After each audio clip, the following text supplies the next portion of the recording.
Una sa lahat, nagpapasalamat po ako sa ganitong event. Binabati ko lahat ng kumpanya na nandito. Yun! Pangalawa po, Doc, sana wag ako mag-block. Pangatlo po, 6 years ago, merong nag-invite sa akin sa Global.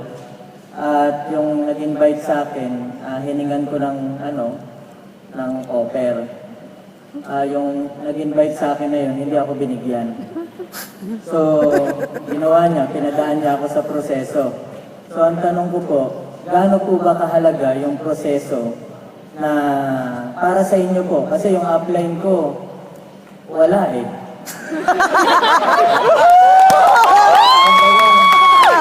Lahat puro learning, puro motivation, at skills. Pagdating dun sa nagpalakas na lang sa akin kung ano yung sinasabi niya eh. Hindi mo pa diretso yun, Brad. So, nagpapasalamat ako na nabago yung takbo ng buhay ko dahil dun sa ginawa niya sa akin. So, gaano kahalaga po ba yung prosesong yun para sa inyo, Doc? Okay, to make it clear for other people, si John Mac yung nagtanong. Ako yung nag-recruit sa kanya.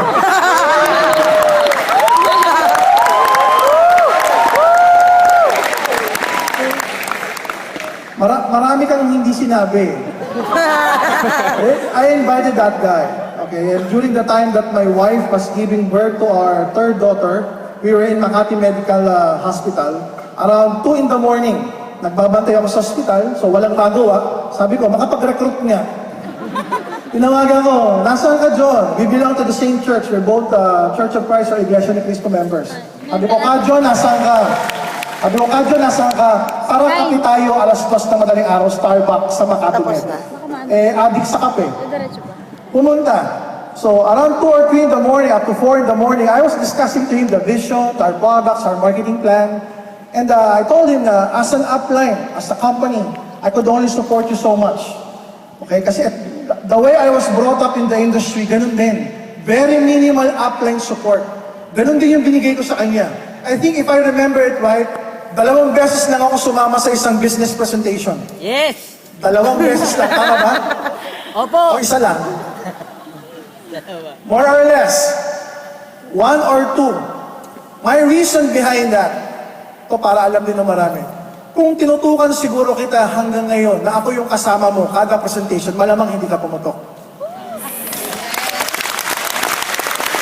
Because the way I gauged it during that time, sinamahan kita once, sinamahan kita twice, kaya mo na.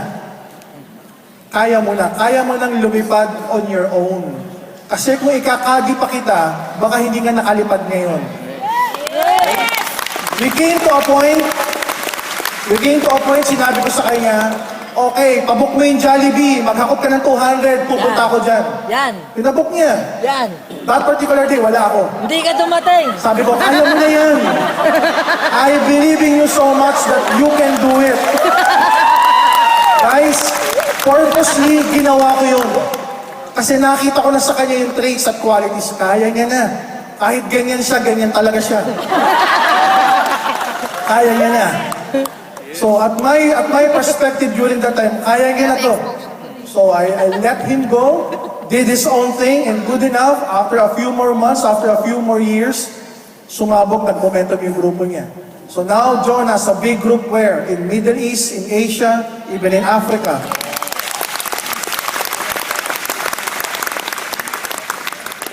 So ngayon, alam mo na, Brad, ha?